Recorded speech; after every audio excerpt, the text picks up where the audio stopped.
సాయమై వచ్చింది మైనార్టీ బంధు ఉద్యోగం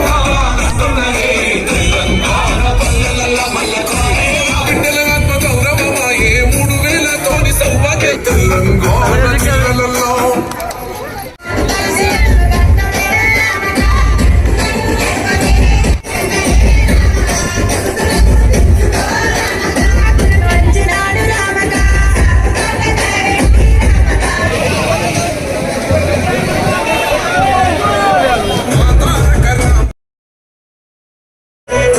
దేశాలు నీకు సాటి జయమే నీకు మానిసయ మా తారక రామ వాళ్ళు పెరుగుని నీవే అభివృద్ధికి చిరునామా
దయచేసి ప్లీజ్ అందరూ సహకరించాలా మన కార్యకర్త సోదరులందరూ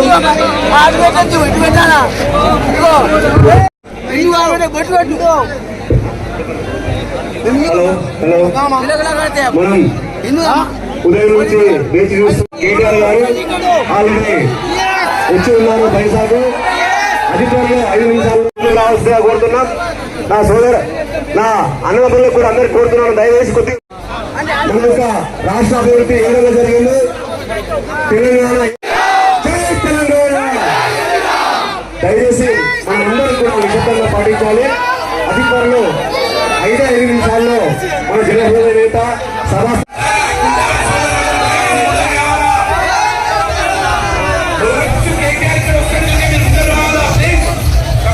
మన గౌరవనీయులు మన వర్కింగ్ ప్రెసిడెంట్ కేటీఆర్ గారు ఆల్రెడీ బస్సులో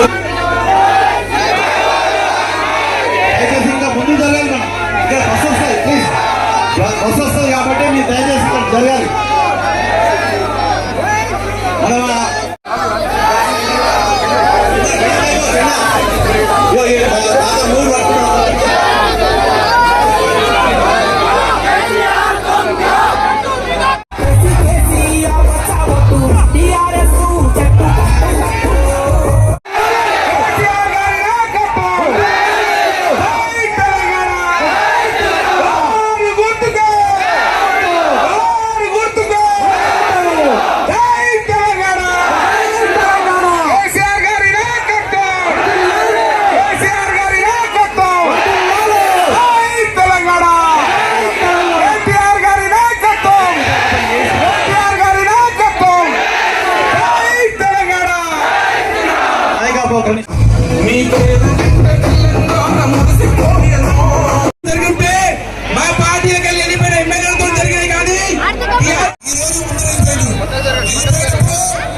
నియోజకవర్గంలోనూ 2 సార్లు ఎమ్మెల్యేగా గెలిచి మరి ఈరోజు ఆదిలాబాద్ పార్లమెంట్ లో మరి బీఆర్ఎస్ పార్టీ పెద్దలు కేసీఆర్ గారి నాయకత్వంలో మరి వారి ఆశీర్వాదంతో పెద్దలు మరి వర్కింగ్ ప్రెసిడెంట్ రామన్న గారి ఆశీర్వాదంతో మేము ముందుకు ఆదిలాబాద్ పార్లమెంట్ లో బీఆర్ఎస్ పార్టీ అభ్యర్థిగా పోటీ చేస్తున్నాను. దయచేసి మిత్రులారా, అమ్మలారా, అక్కలారా, సాధించుకున్న తెలంగాణ రాష్ట్రంలో మన హక్కులు పరిరక్షించబడాలన్నా మన తెలంగాణ సుభిక్షంగా ఉండాలంటే ఒక బీఆర్ఎస్ పార్టీతో సాధ్యమవుతుంది. మరి ఢిల్లీలో ఉన్నటువంటి పార్టీలు మన గల్లీ గురించి ఆలోచించడం లేదు. దయచేసి వాళ్ళందరూ కూడా కోరుతున్నాను. మరి గతంలో ఈ రాష్ట్రం వచ్చిన తర్వాత మరి పెద్దలు కేసీఆర్ గారి నాయకత్వంలో రైతులకు రైతు బంధు, కళ్యాణ లక్ష్మి, పెన్షన్, షాదీ ముబారక్, అదేవిధంగా ఇవాళ కేసీఆర్ కిట్ మొదలగు అనేక కార్యక్రమాలు జరిగినాయి. ఇవన్నీ ఇవాళ కాంగ్రెస్ ప్రభుత్వం దొంగ హామీలతో మరి మనల్ని మోసం చేసుకుని అరికోసం పడుతున్నటువంటి కాంగ్రెస్ పార్టీని మనం కర్ర కాసి వార్తలు పెట్టాల్సిన సందర్భం ఈ సందర్భంగా ఉందనేది ఈ సందర్భంగా తెలియజేస్తూ మరొక్కసారి మిత్రులారా, యువకులారా, ఒక్కసారి ఆలోచించండి. మనం ఒక్కసారి మోసపోయినా మళ్ళా మోసపోకూడదు అంటే తప్పకుండా మనం అందరం కూడా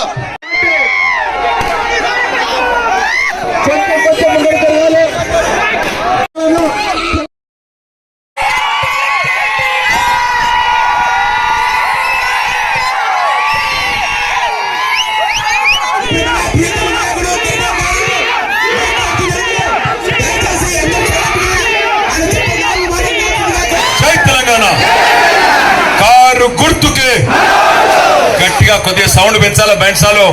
కారు గుర్తుకే జై తెలంగాణ. గౌరవనీయులు పెద్దలు, బ్రదర్ మీరు ఏమైనా లొలి చేసేది ఉంటే మీరు చేసుకోండి.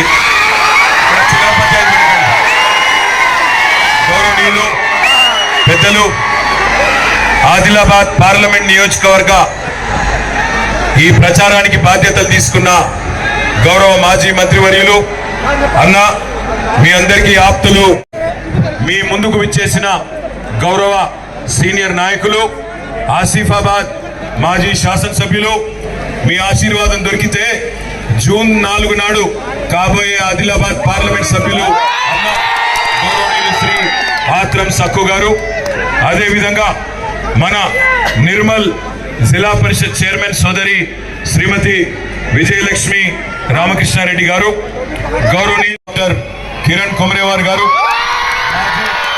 జిల్లా పరిషత్ ఆదిలాబాద్ మాజీ చైర్మన్ సోదరుడు లోలం శ్యామ్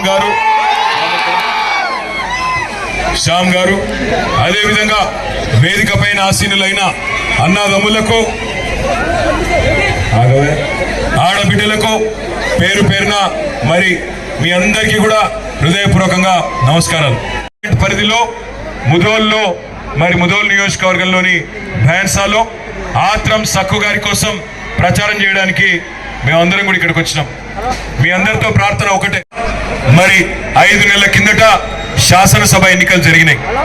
ఆ శాసనసభ ఎన్నికల్లో ముధోల్ నుంచి కూడా మన పార్టీ అభ్యర్థిగా ఆనాడు ఇక్కడ విఠల్ రెడ్డి గారు నిలబెట్టినాం.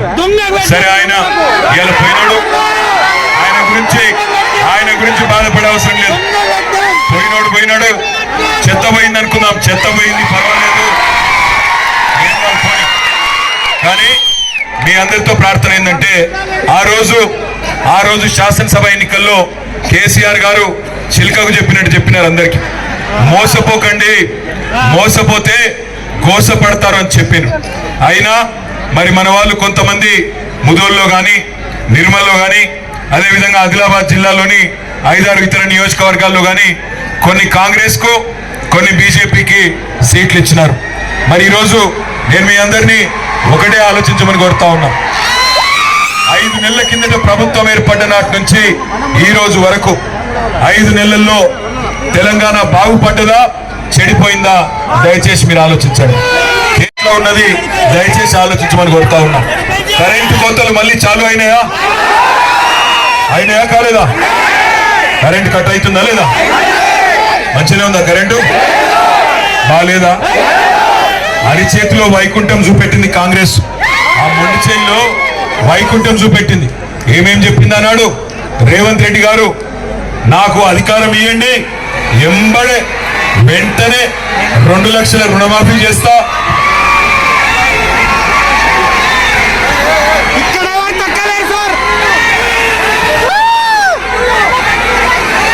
వెంటనే రుణమాఫీ చేస్తా.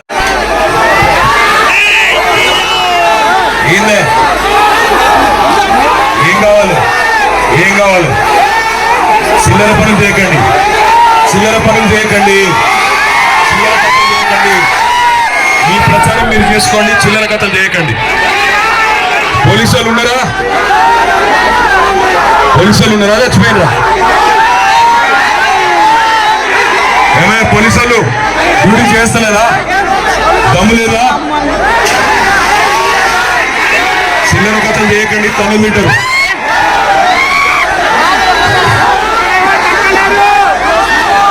పోలీసులు ఏమయ్యా డ్యూటీ చేసి తెలియలేదా?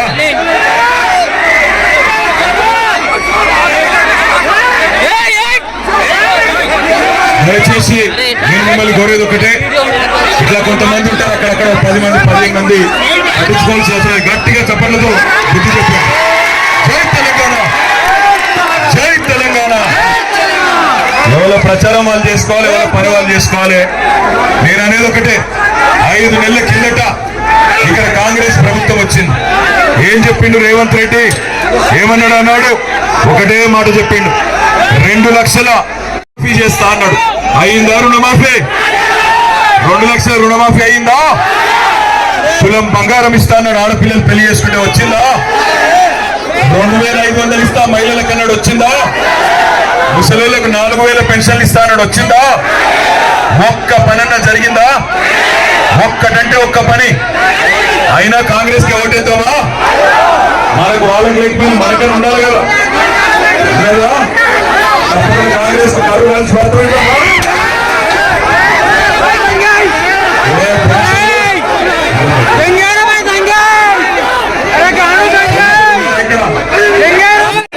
ఈరోజు ఇక్కడికి వచ్చి కొంతమంది చిల్లర రాజకీయాలు చేస్తా ఉన్నారు, ఇష్టం వచ్చిన మాటలు మాట్లాడుతూ ఉన్నారు. నేను కోరేది ఒకటే, మన ఆత్రం సప్పు గారు ఒక సీనియర్ శాసనసభ్యుడు, సీనియర్ ఎమ్మెల్యే, ఆదివాసీ బిడ్డ.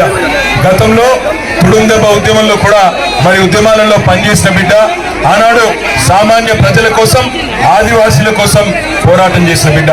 మన కేసీఆర్ గారు ఆయన చేసిన సేవలను గుర్తించి మరి ఆసిఫాబాద్ లో మొన్న కోవా లక్ష్మి గారి గెలుపుకు సహకరించి మరి విరమించుకున్నందుకు ఆ రోజు మాటిచ్చారు.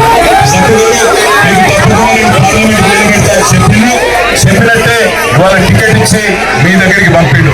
సప్పు గారు చదువుకున్న విద్యావంతుడు, ఒక టీచరు, అన్ని అవగాహన ఉన్న నాయకుడు.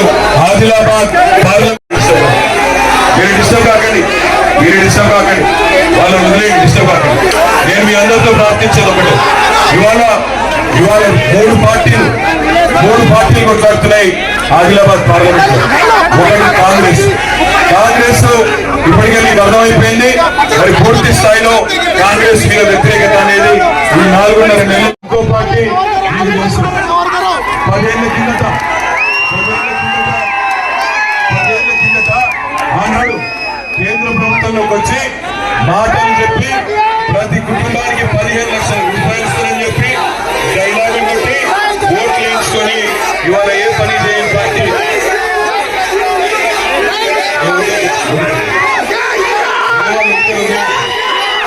మీ అందరితో నేను కోరికల్లో ఉన్నప్పుడే తెలంగాణ బాగుండే అని ఆలోచన ఉన్న వాళ్ళందరూ ఒక్కసారి చేయలేవట్టు. కేసీఆర్ ఉన్నప్పుడే బాగుండేనా? మరి మీ అందరికి నేను ఒకటే ఉపాయం చెప్తా, కేసీఆర్ ఉన్నప్పుడే బాగుండే అనుకుంటే మీరు చేయవలసిందల్లా ఒకటే, 13 తారీఖు నాడు సక్కు గారి కారు గుర్తు నెంబర్ 1 మీద ఉన్నది, తప్పకుండా ఆ కారు గుర్తు మీద ఒకటే. రెండోది, ముదోల్ తాలూకాలో చాలా పనులు మన ప్రభుత్వం ఉన్నప్పుడు చేసుకున్నాం, ఇంకా కొన్ని చేసుకుందామనే ఆలోచన కూడా చేసినాం. అయితే మనం దురదృష్టవశాత్తు సరైన వ్యక్తికి ఇక్కడ బాధ్యత ఇవ్వలేదు. ఇవాళ 4 చేయాలి. ఇవాళ దేశాన్ని మించిన వాళ్ళు దేవుడి పేరు మీద ఓట్లు కావాలి, దేవుడిని అర్థం పెట్టుకుని రాజకీయం చేసేవాళ్ళు చేసిందంతా చెప్పేదేమో దేవుడి పేరు, చేసేదేమో అదానికి సేవ. ఈ మాటలు పెద్ద పెద్ద మాటలు మాట్లాడతారు, అట్లాంటి వాళ్ళని పట్టించుకోవాల్సిన అవసరం లేదు. ఇలా నరేంద్ర మోడీ ఏం చేయాలి ఇలా అంటే నమో. ఏంది నమో అంటే నమ్మించి మోసం చేస్తూనే నమో అంట. బాధపడాల్సిన అవసరం లేదు, కొంతమంది పిల్లల్ని రెచ్చగొట్టి పంపేయగానే భయపడవలసిన అవసరం లేదు. భారతీయ జనతా పార్టీ 10 ఏళ్లు ప్రభుత్వాన్ని నిర్వహించిన తర్వాత ఇవాళ ఏం చేసిందో చెప్పుకునే పరిస్థితి లేదు. ఆదిలాబాద్ లో సిసిఐ తెరవలేదు, ఆదిలాబాద్ లో సిసిఐ తెరిపిస్తా అని చెప్పి స్వయంగా అమిత్ షా వచ్చిండు, చెప్పిండు, తెలిసిన పాపాన పోలేదు. ఒక్క పని చేసినవా అంటే ఒకటంటే ఒకటి లేదు. ఆర్మూర్ నుంచి ఆదిలాబాద్ కు రైల్వే లైన్ అన్నారు, ఎంపీ గెలిపించినాం. ఒక్క పని నీ ముదోల్ తాలూకాలో బీజేపీ ఎంపీ చేసిందా ఒకసారి ఆలోచించండి. ఒక్క పని చేసిందా బీజేపీ ఎంపీ? అసలు 10 ఏళ్లలో నరేంద్ర మోడీ దేశాన్ని చేసింది నాకు తెలియదు. ఒక్క పని చెప్పండి నాకు. ఎందుకు ఓటేయాలి అంటే చెప్పిండు అన్నాడు డైలాగ్. ఏమన్నాడు? 2014లో మీ అందరికీ నల్లధనం వాపస్ ఇస్తా, 15 లక్షలు ఇస్తాను. వచ్చినాయో 15 లక్షలు. రైతుల ఆదాయం రెట్టింపు చేస్తా అన్నాడు, రైతుల ఆదాయం డబల్ చేస్తా అన్నాడు. చేసిండా డబల్? అయినా ముదల్ తాలూకాలో రైతుల ఆదాయం డబల్. మరి అయినా గుర్తుందమ్మా, మాట్లాడితే మొత్తం హిందూ ముస్లిం తప్ప ఇంకోటి ఎరకలేదు. హిందూ ముస్లిం అవతలవాడు అంతే తప్ప ఇంకొక పని చేసింది లేదు, పాడు లేదు. అందరికి ఇల్లు ఇస్తా అన్నాడు, ఇంటింటికి నల్ల పెడతా అన్నాడు, ఇంకా చాలా చాలా మాటలు చెప్పిండు తప్ప చేసిన పని ఒక్కటి కూడా లేదు. నేను అందరినీ ప్రార్థించాను, 10 ఏళ్లలో కానీ దేవుడిని అడ్డం పెట్టుకుని రాజకీయం చేసినామా? చేసిందేమి లేకపోతేనే దేవుని పేరు మీద ఓట్లాడుతుంది. 10 బాసరలో అమ్మవారి ఆలయం ఎప్పుడు వచ్చింది తెలియదు, ఎప్పుడు వచ్చిందో తెలియదు. అట్లాగే కొండగట్టులో అంజన్ ఎప్పుడు వచ్చిండు తెలియదు. తిరుపతి వెంకన్న ఎప్పుడు వచ్చిండు? మరి బీజేపీ ఎప్పుడు వచ్చింది? 40 ఏళ్ళ కింద వచ్చింది. ఏదో వీళ్ళే దేవుడిని ముట్టించినట్టు, వీళ్ళే దేవుడిని కాపాడుతున్నట్టు. నేను అనేది ఒకటే, ఇట్లాంటి చిల్లరగాళ్ళు ఎప్పుడు ఉంటారు. ఈ చిల్లరగాళ్ళను పట్టించుకోవాల్సిన పని లేదు, మన పని మనం చేసుకుంటూ ముందుకు పోదాం. ఈ చిల్లరగాళ్ళను, ఆ చిల్లర పార్టీని పట్టించుకోకుండా పని చేసుకుంటూ పోదాం. తప్పకుండా 10 ఏళ్ళు పనిచేసిన తర్వాత 10 ఏళ్ళు అదే మీకు శ్రీరాముడు చెప్పిన రాముడు అన్నప్పుడు అందరినీ గౌరవించే సంస్కృతి ఉండాలి. రాముడు మర్యాద పురుషుడు, అందరినీ ఒక లెక్క చూడమన్నాడు. రాముడు రాజధర్మం పాటించమన్నాడు. గుజరాత్ ఒక తీరుగా చూసేటోడు గుజరాత్ ఒక తీరుగా చూస్తాడు, తెలంగాణను ఇంకో తీరుగా చూస్తాడు. గుజరాత్ కేమో 1000 కోట్ల రూపాయలు, లక్షల కోట్ల రూపాయలు, తెలంగాణకు పుట్ట పైసలు. ఒక మెడికల్ కాలేజ్ ఇయ్యడు, ఒక ఇంజనీరింగ్ కాలేజ్ ఇయ్యడు, ఒక స్కూల్ కట్టాడు, ఒక గుడి కూడా తెలంగాణలో పైసలు. కానీ ఓట్లు మాత్రం కావాలి. అందుకే ఆలోచించమని కొడతా ఉన్నా, మిమ్మల్ని అందరినీ ప్రార్థిస్తా ఉన్నా, దయచేసి దేవుని పేరు చెప్పుకొని అదానికి దోచిపెట్టే సన్నాసులను పట్టించుకోవాల్సిన అవసరం లేదు. అదానికి అంబానీలకు తొత్తులైన వాళ్ళను పట్టించుకోకండి. 13 తారీఖు నాడు కారు గుర్తుకు ఓటేసి బ్రహ్మాండంగా ఆత్రం సభ్యుదాన్ని గెలిపించి పార్లమెంట్ కు పంపండి. ఇట్లాంటి వాళ్ళు ఎప్పుడు ఉంటారనే మాట కూడా నేను మీకు గుర్తు చేస్తూ, మరొకసారి పేరున ఫ్యాన్సాలో పెద్ద ఎత్తున హాజరైన మా అన్నదమ్ములకు, అక్క చెల్లెలకు, అదేవిధంగా మా బీఆర్ఎస్ పార్టీ నాయకులందరికీ హృదయపూర్వకంగా నమస్కారాలు తెలియజేసుకుంటూ, జై తెలంగాణ. కారు గుర్తుకే కొద్దిగా థ్యాంక్ యూ.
मैं ले तुझे बराबर समझा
ये ले रू